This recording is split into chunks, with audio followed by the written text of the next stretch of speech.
Usually, before I go shaking my tits for the press, I like to go see how the professionals do it.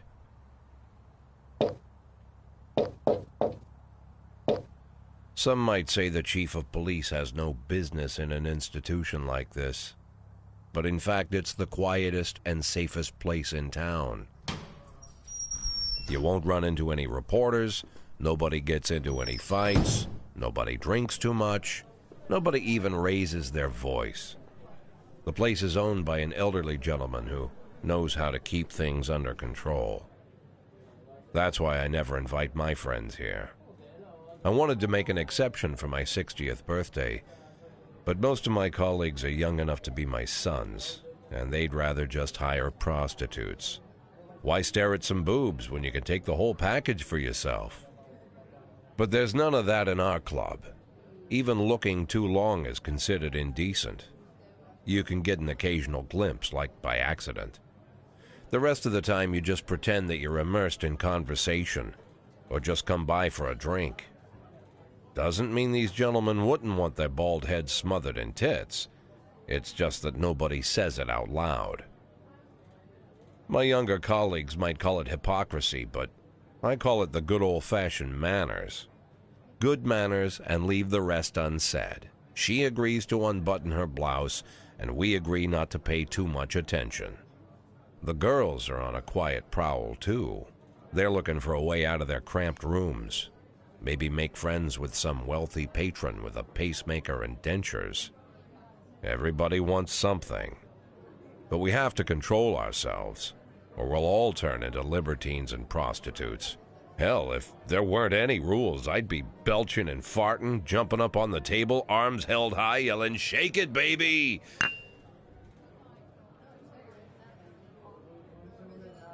No idea how I got so barbaric.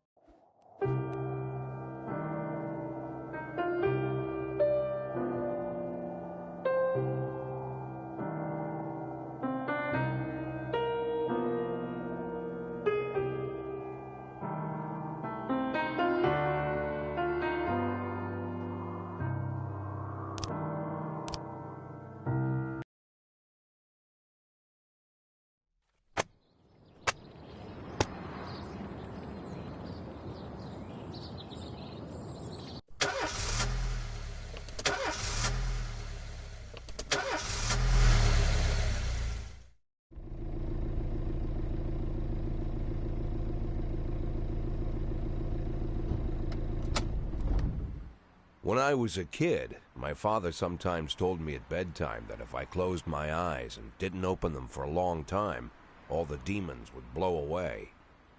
Yesterday I turned 60, but I still take his advice.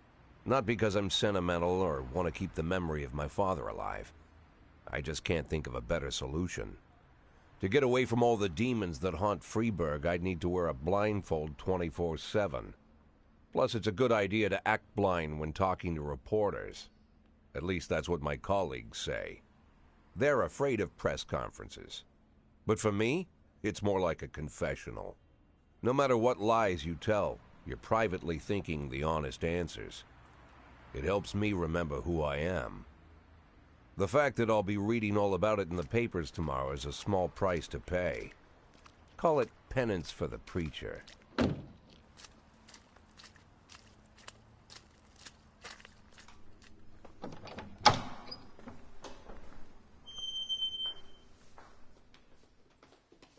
This is the first time I'm afraid of those answers my mind has given me.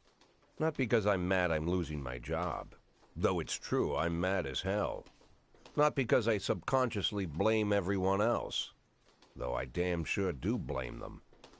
And don't even ask me what my next move is. I can't imagine. But even that doesn't scare me. The worst thing is, I know I'm gonna have to do something. And I'll be damned if I know how far I'll go. I may have a lot of vices, but predictability isn't one of them.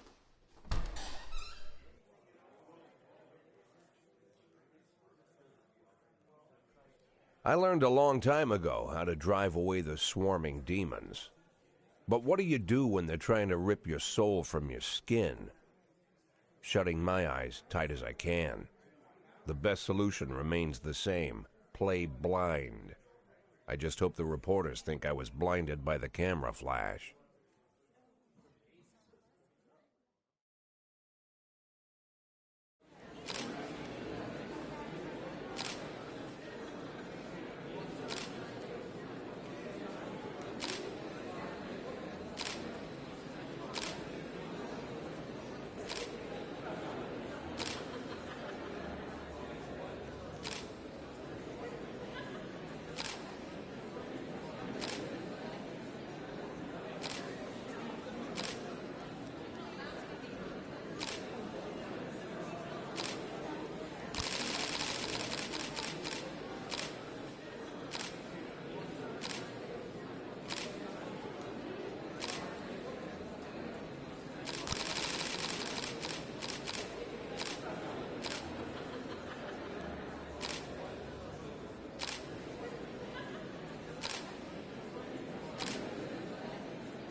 How's the back today, Mr. Boyd? Same as usual. How did the press conference go? You can read about it in the newspapers tomorrow. Don't let anyone in. Even Mr. Kendrick? Especially Mr. Kendrick.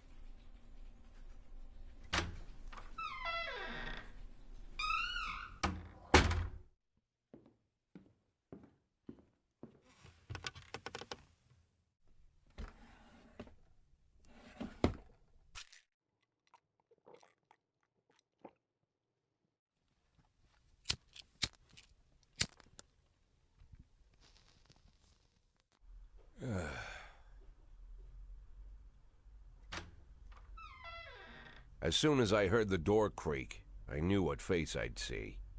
When I tell Emma not to let anyone in, there's only one man it could be. Rude, arrogant, no warning. That's Mayor Rogers in a nutshell. White summer shoes, white socks, white shorts, white polo shirt, and the white smile of a hungry shark. Mayor Rogers enters every room like he owns the place. Even the floorboards under his feet sound like they're creaking an apology. He never shied away from the odd corruption scheme. It's like the devil walks behind him. In the movies, the villains controlling the city play golf with the judges. Rogers plays tennis with them instead. That's about the only difference. Jack, I was hoping to catch you after the press conference. You ran away so quick. There's no smoking at City Hall. No reason for me to hang around. Well, this morning I signed a ban on smoking in all public buildings. Soon you won't be able to smoke here either. Soon enough I won't be here at all. That's what I wanted to talk to you about. The people of this city like you, Jack. The police chief of all people. Don't betray that, Jack. Don't get wrapped up in any schemes. Sit nice and quiet for the next 180 days, and you'll be remembered as a hero. That's the only thing that you still have left. Be the hero. Then how am I supposed to scrape together a retirement fund? You had a million chances to secure a luxury pension, one that even I would have envied, although I've never set aside any money for myself. I'm not planning to retire anytime soon.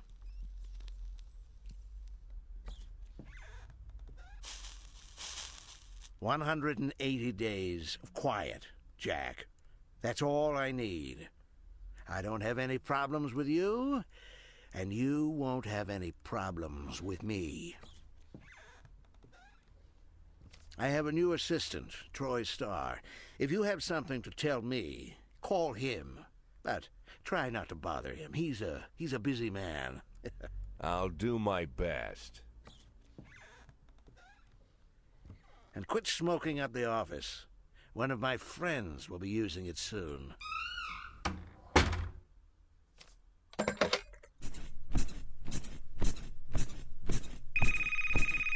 Oh, I'm sorry, babe. Only the mayor has this number. Mr. Mayor? Yeah, is this Troy Starr? Yes? Go fuck yourself, Troy Starr.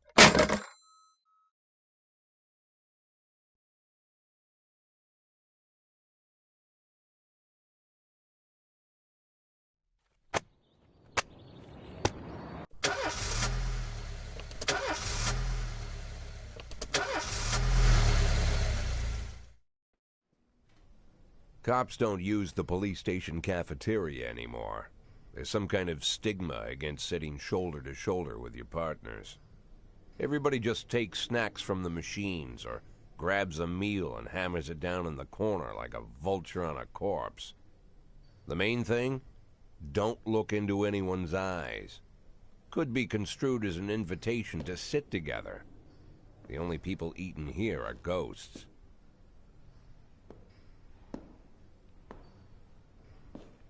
My deputy, Francis Kendrick.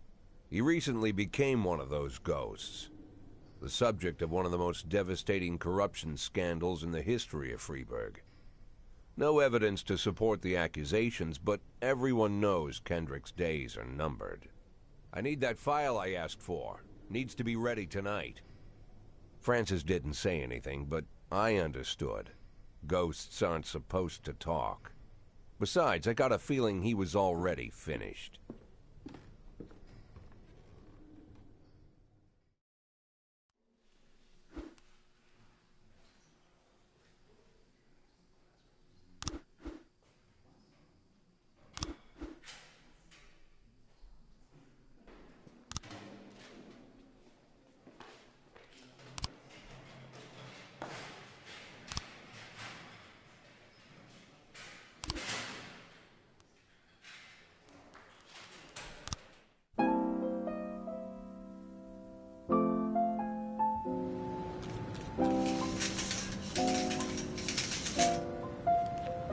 Don't you leave me here. Don't you leave me here. If you must go, sweet mama, please leave a dime for beer. 110 in progress. The rooster crow and the hen ran around. She said, if you want my fricassee, you'll have to run me down. 311A in progress.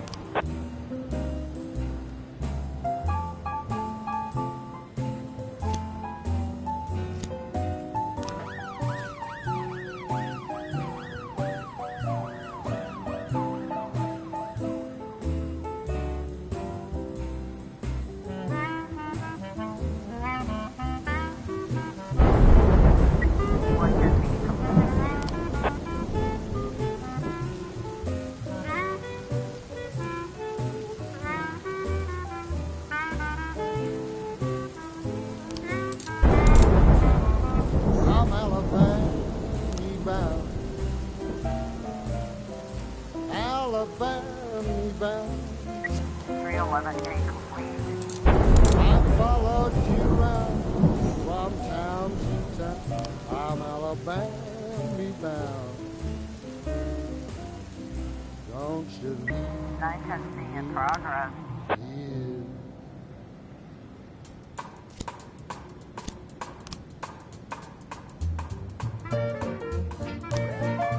311A in progress.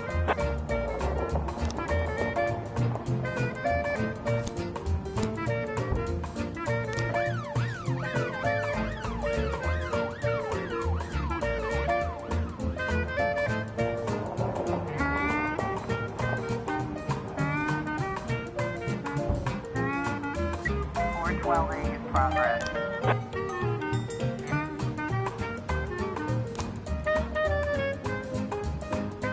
Officer, it looks like we have a situation here.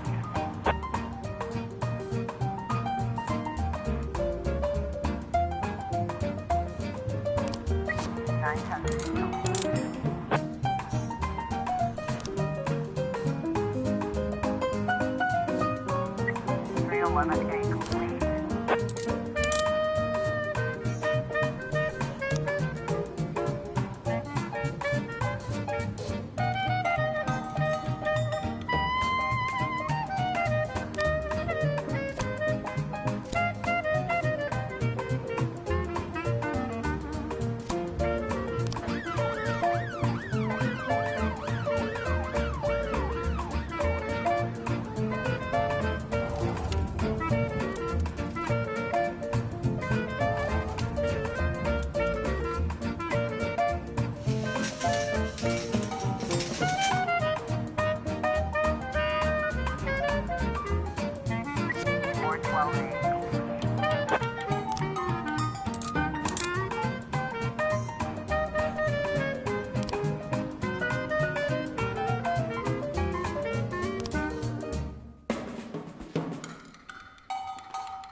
Used to be, when I asked Kendrick to stay late at the office, he liked to grumble and crack wise. Nowadays, he doesn't have the strength for it. Slumped shoulders, blank stare, wrinkled skin. The past few weeks, I don't hardly recognize my old friend. In his younger years, he reminded me of a gallant royal officer in an old Kipling story. Kendrick isn't just crumbling under the weight of the public pressure, but from the shame of it all. Internal Affairs raided the library he inherited from his grandfather, hoping they'd find buckets of cash stashed in the pages. Heard about the look on his face, the fearless policeman standing helpless in horror. I've known Francis for 30 years. The past 20 years he's played loose with the law. And I know that at a certain point every stolen dollar brings more misery than anything else. Probably sounds crazy, but I sympathize with the guy. What can I do? Your friends are your friends, and these are the waters we swim in. Called all of the people on that list today. Now they know you're in business, so you could get a call from any of them. You don't need to worry about any of them. I've cleared them all. And what kind of business are we talking here? It's nothing too serious, just like you asked. Should be just a few small favors. Payments will vary depending on the situation and who you're dealing with. How much are you looking to earn? $500,000. $500,000? Why not a whole million? Because everybody wants to take $1 million. Figured I'd try something different. $500,000 in 180 days? Well, you could earn it all above board if you netted all the big fish and hit all your bonuses. Never knew you for a fisherman. Well, you never got into my business, and I'm not trying to get into yours. But be careful about bringing in any other cops. Sooner or later, they'll put the finger on you. And one more thing, Jack. I remember what you said, but I should probably add one more name to that list. Christopher Sand. Sand. Christopher G. Sand. Everyone knows the name, but few could tell you who he is. The old man stays away from the spotlight. Always wears old-fashioned jeans and knitted sweaters. Gives to charity. Rarely attends social events. An avid hunter, I hear. Even dabbles in poetry. You'd never guess he's the head of the oldest and most powerful gang in the city. Goes back as far as his great-grandfather. And Sand is strict about following the old rules.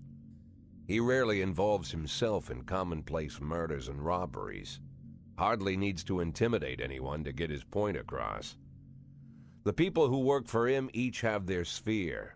They provide protection where needed, even work with the authorities when they want to make a deal.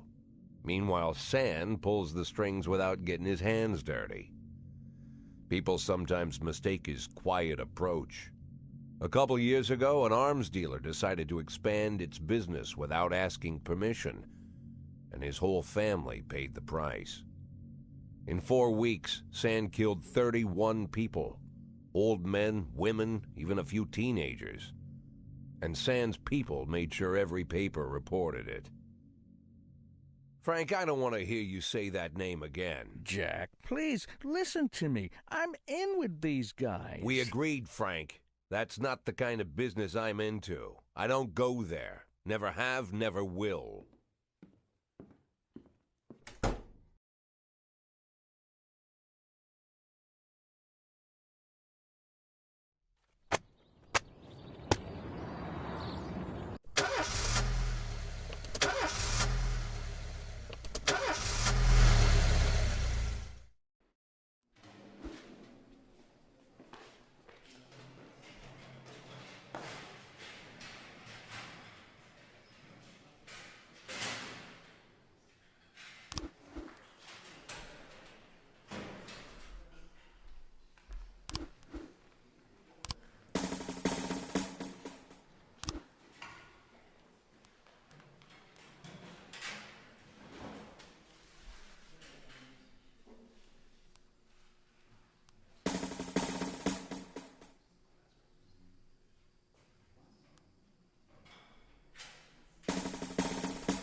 Sweet ginger green, red is for danger, so I'm told. I know just what they mean. Gotta be bold, the whole sweet ginger green. She's sweeter than Sue and Georgia Brown beats Lulu too. When she's back in town, now she can shimmy like Sister Kate. She's a dancing queen, fit for a king, swing sweet ginger green.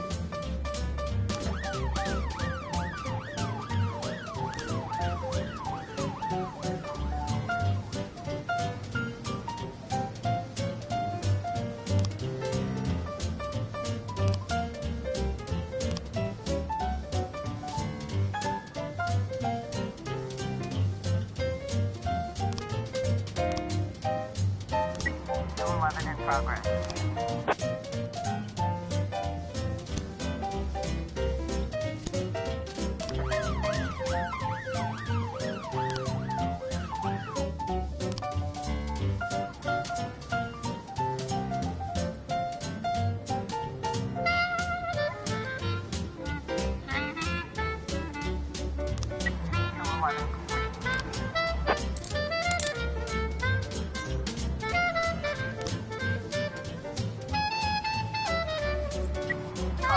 progress.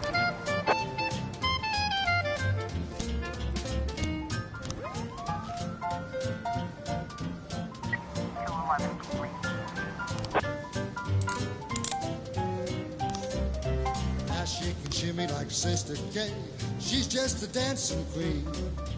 Fit for a king. A swing, sweet ginger green. 1210 complete.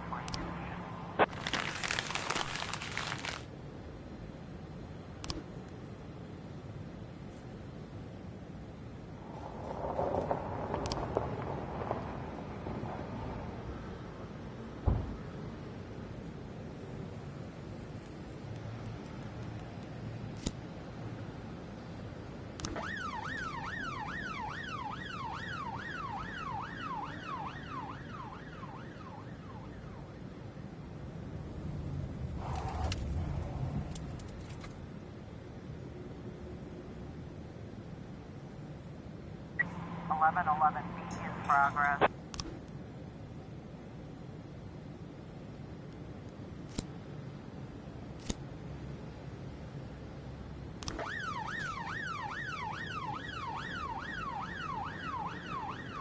Floor 11 in progress.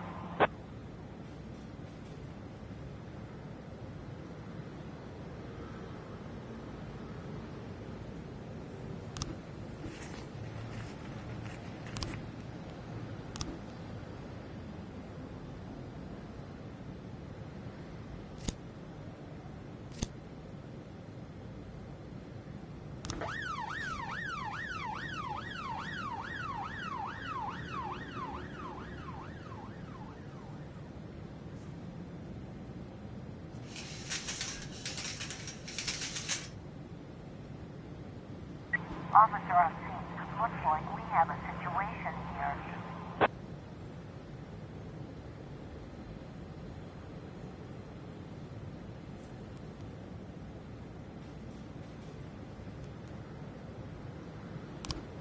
Eleven complete.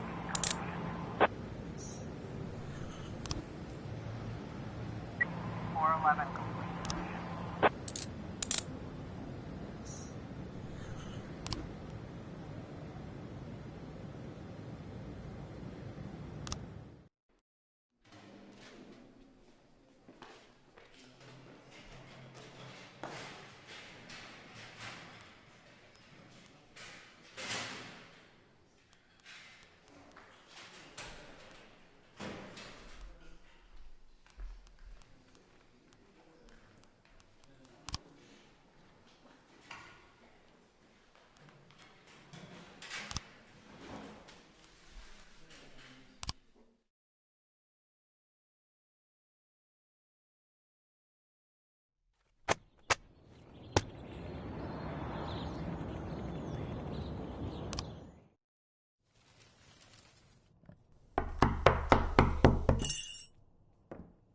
Whenever I'm alone at home and there's a knock at the door, I always hope it'll be my wife, Laura. She's always forgetting her keys. Hello, my name is Steve, and you're Jack Boyd, is that right?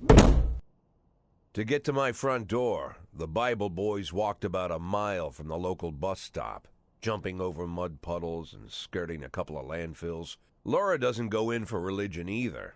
But according to her, these brave lunatics with their fake smiles deserve at least a minute of attention. She patiently listens to them, asks them questions, regales them with pastries, and never once dropping a hint of condescension.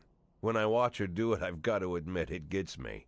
I'd have hugged those boys, sat with them on the porch, and lit up a cigar. But a month after Laura left, all I could do was quietly ask them not to bother me. Today I'm a little rougher still. Shut the door on his nose this time.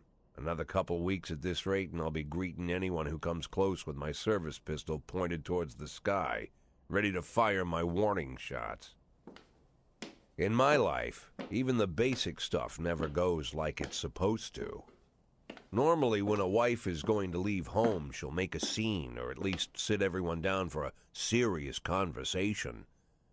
But Laura just disappeared.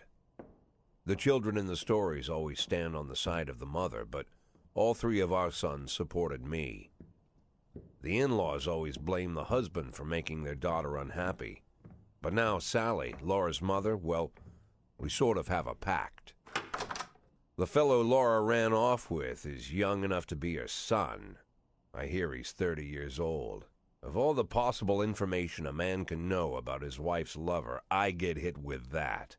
Fortunately, Laura's mother doesn't like the way it sounds either. Sally figures this guy just thought he'd have some fun with a mature woman, but he'll be back chasing college girls before the year is out. So we have an agreement. Sally's going to track down Laura and try to reason with her, and we'll arrange a meeting. Meanwhile, I'm supposed to not do anything stupid, which of course means anything at all. It's a crazy situation. I'm the police chief, and the person I'm trusting to find my wife is an old woman armed with a phone book. But I can't afford to lose Sally as an ally. So for the moment, I had to swallow my pride.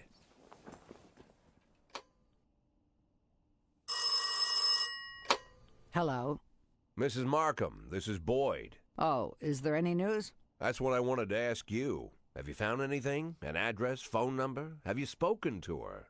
Don't worry, Jack. I've narrowed the range to 2 suspects, or whatever you like to say at your police building. At my police building, we find people faster than a funny old woman chirping on the phone with my wife's girlfriends. Oh, you're an old man, Jack. Come to your senses. They'd give us straight odds on the street. But I've got more energy, Jack. Maybe you think I'm a foolish old woman, but I go to my book club, argue with the girls about Byron, and it gives me energy. I talk to my dogs, and it gives me energy. And you have nothing, Jack. You don't even have a hobby. You got no passion. It's why Laura left you. Let's not go back into that, Sally. Find my wife, and we can discuss my hobbies later. I'm waiting for your call, and my patience is running thin. Laura, if you've stopped loving me, I'll let you go. I can't expect the impossible from you. Just don't let me die out here, okay?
1210 in progress.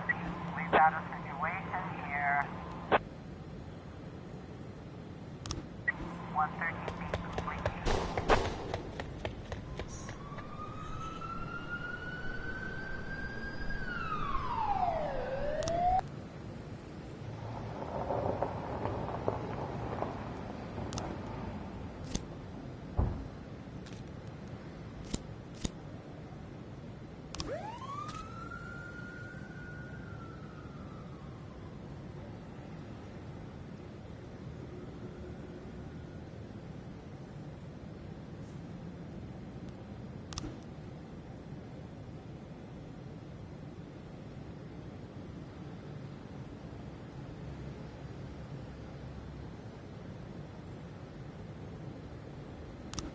Twelve ten complete.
A in progress.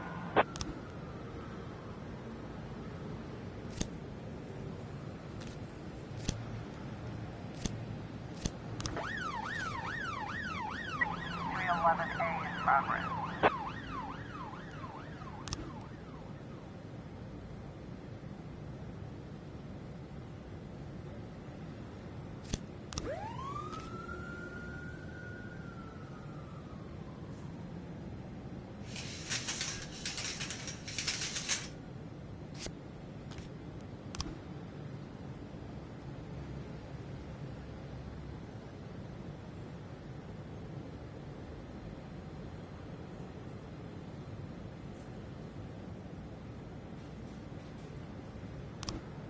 We've got a situation here.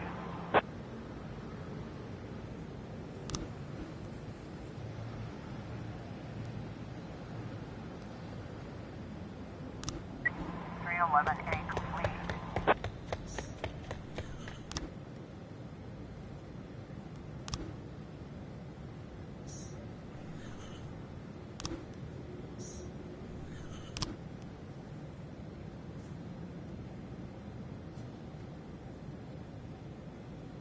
A complete.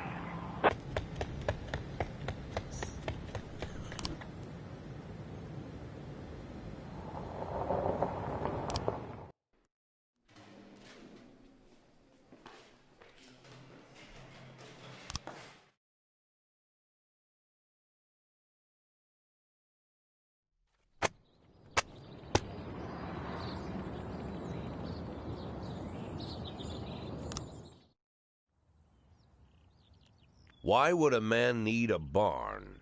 To store all the stuff you can't bring home. About 30 years ago, back when I was young and interested in farming, I carried all kinds of junk home. After a day in the field, I'd come home with buckets, shovels, dirty boots and clothes, and instantly transform the living room. But even back then, there's something I always kept in the barn.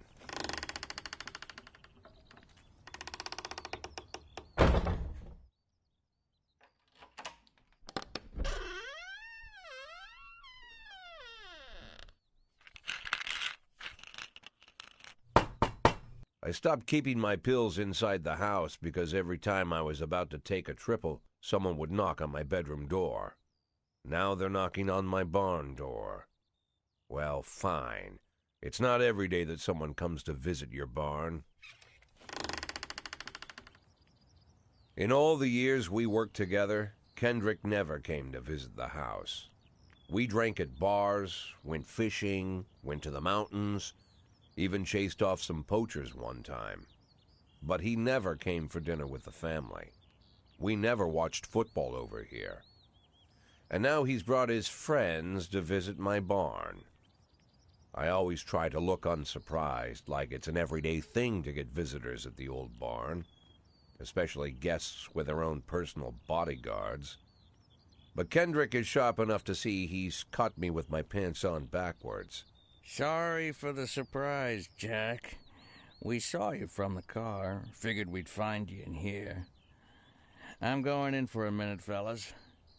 These guys will wait outside.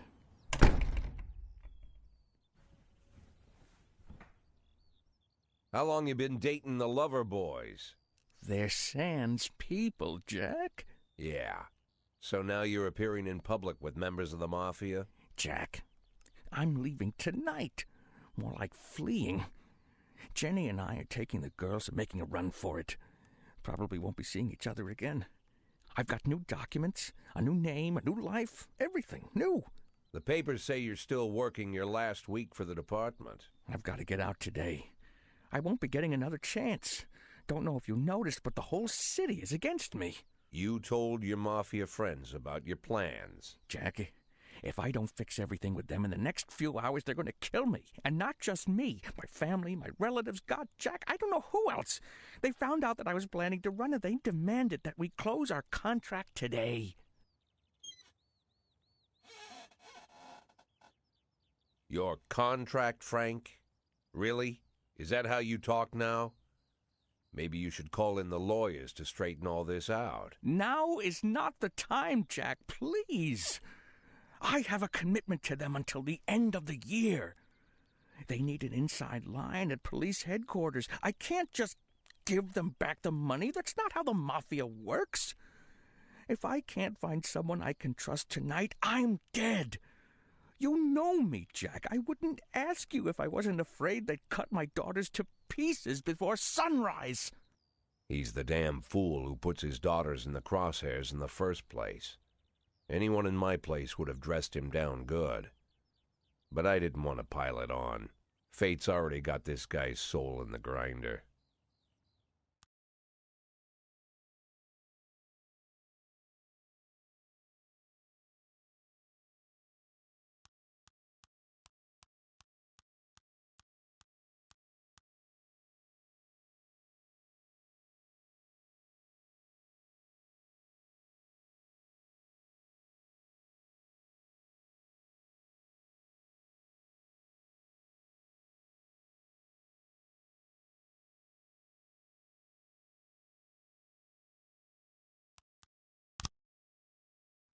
Give him my phone number and tell him it's done.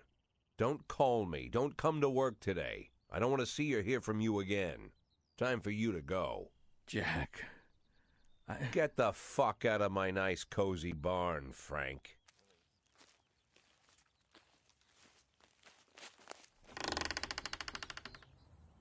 At the time, I was trying not to think about what just happened.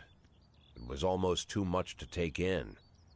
I'm probably the most popular police chief in the history of the city, and I have to admit, I've thought about that more than once, sometimes with a little pride even. In one of the features they wrote about me in the papers, they said it pretty plain. He catches the criminals.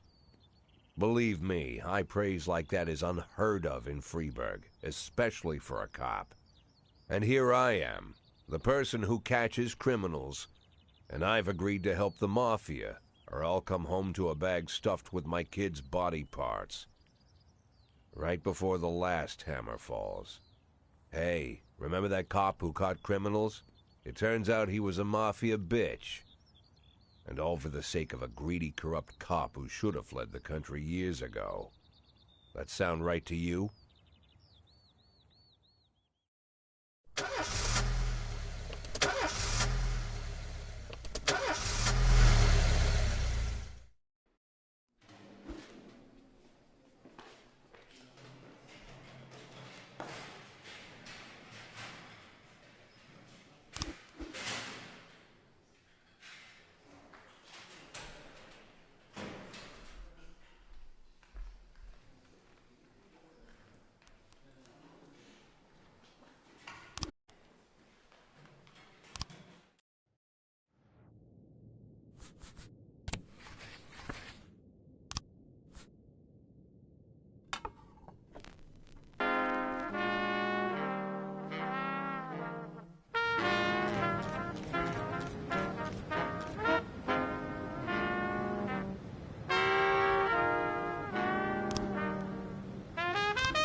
Officer on scene. Looks like we have a situation here.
Mr. Boyd, there was a man here earlier.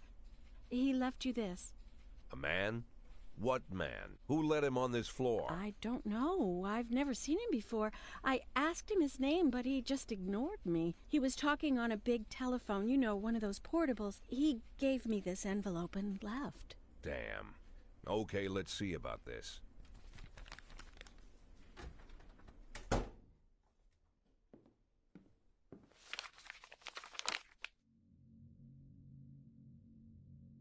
Of course, they could have shot them the second they took the photo, but I knew Kendrick and his family were all right. Either way, the message was not that they got out. It meant that I was in. My servitude to the Mafia had begun. I'd only been in my new position 5 seconds, and I already knew why Kendrick called it a contract. You sound doomed if you call it what it is. A curse. Boyd. Good morning, Jack. I believe you just received my message. Who am I speaking with? Oh, I'm sorry. I forget some people don't recognize my voice. But I assure you, Jack, if I was sitting right there in front of you, you'd have no trouble recognizing me. Like I was a member of your family. Even better than a wife, perhaps. A wife can betray you. No man is immune.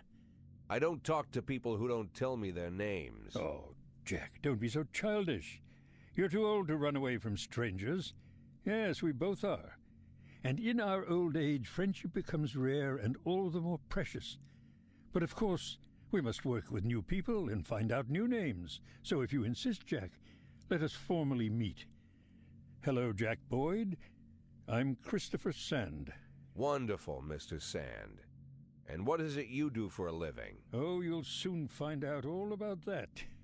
Well, you'll learn much more than a simple policeman could ever expect. You're a simple policeman no longer, Jack. Don't turn off your phone. You start today.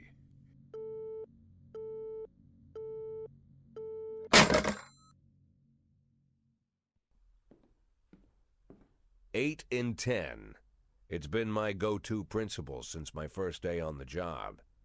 I've got to let my colleagues hush up what they need to, 2 out of 10 times, so that they'll help me with the remaining 8. 80 out of 100, 800 out of 1,000. I'm proud of those statistics. It's not so bad for Freeburg, right? But now I just officially became a Mafia whore. I'm supposed to be fearing for my life, for the lives of my wife and children. But the only thing I can think, what's going to happen to 8 and 10?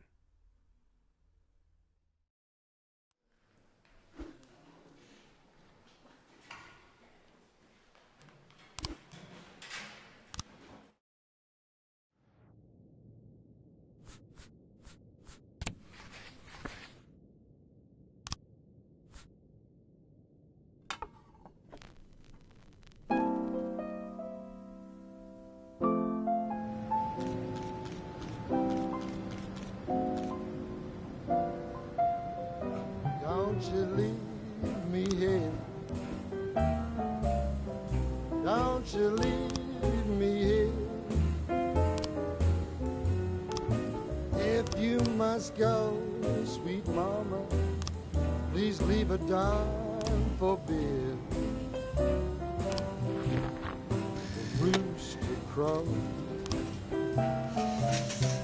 and the hen ran around. She said, if you want my fricassee, you'll have to run me down.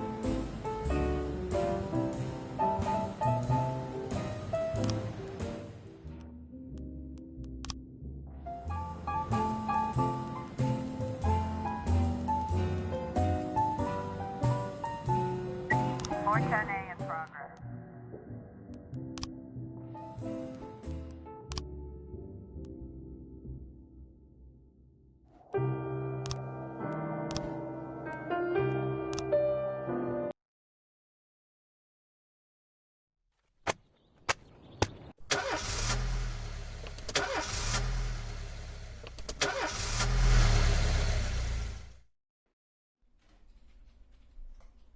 Mr. Boyd, there was a man here earlier.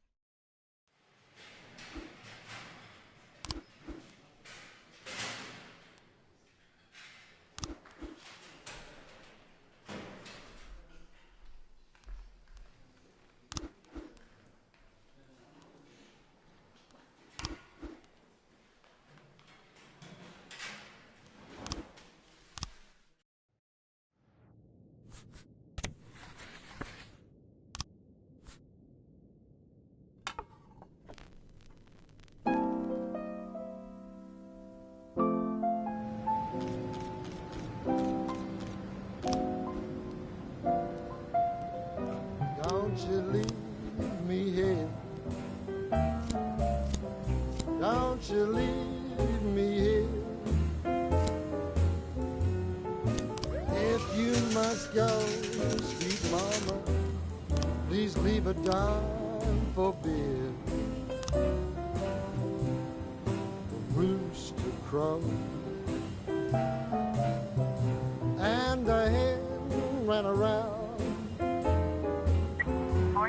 She said, if you want my fricassee, you'll have to run me down.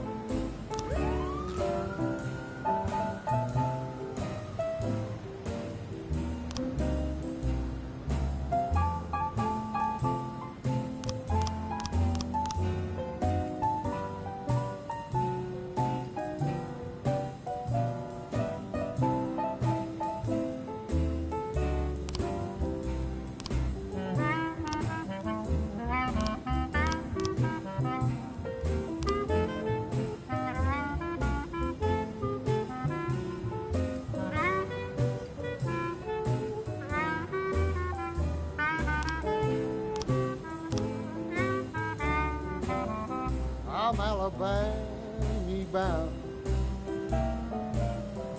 Alabama bound. I followed you round from town to town. I'm Alabama bound. Don't you leave me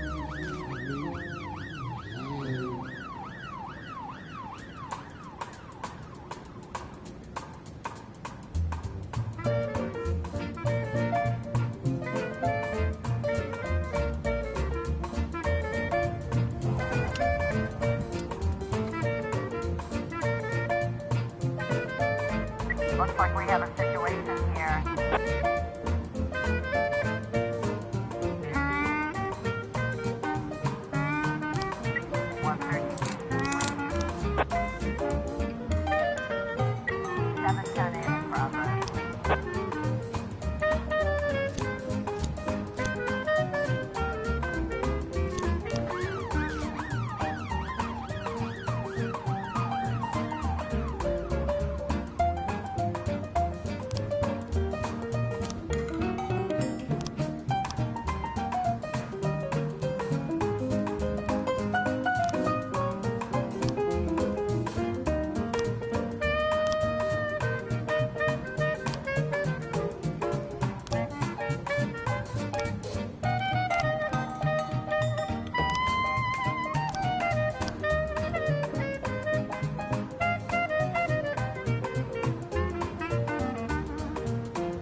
911 in progress, Sunny.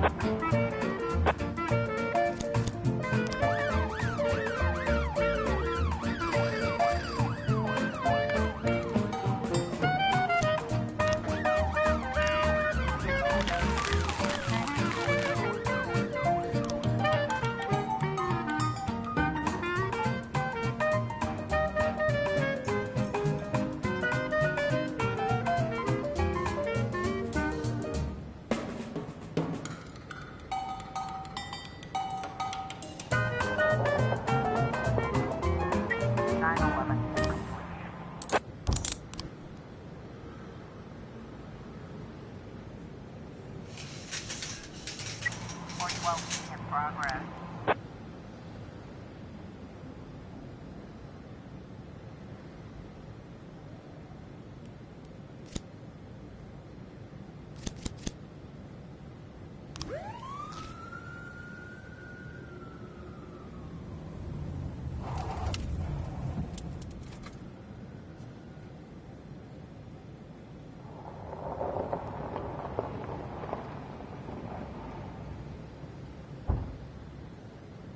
Officer on scene.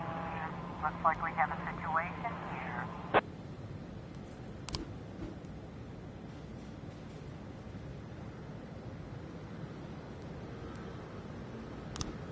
.412.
The people of Freeburg have built up a tolerance for the petty horrors of modern life.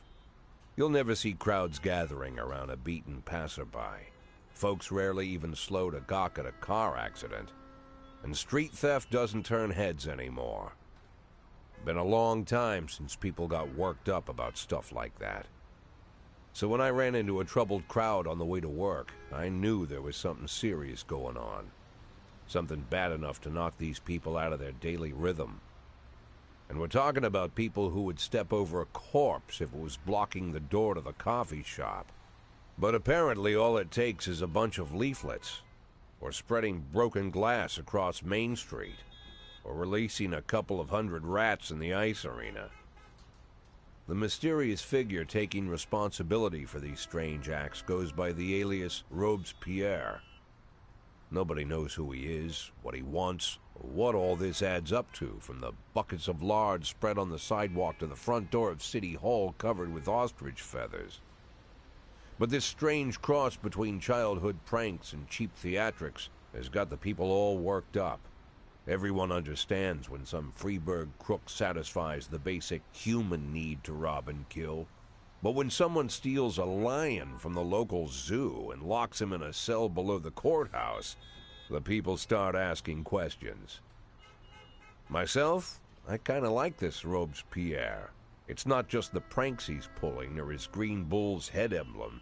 I just like his funny nickname. Robespierre? Really? Who does that make me? The Marquis de Lantenac? I don't think so. In the old books about revolutions, I fancy myself the old gunner who goes off to war with a bag of damp powder. Or maybe the innkeeper who tops up the beer kegs with mop water. It's something to think about.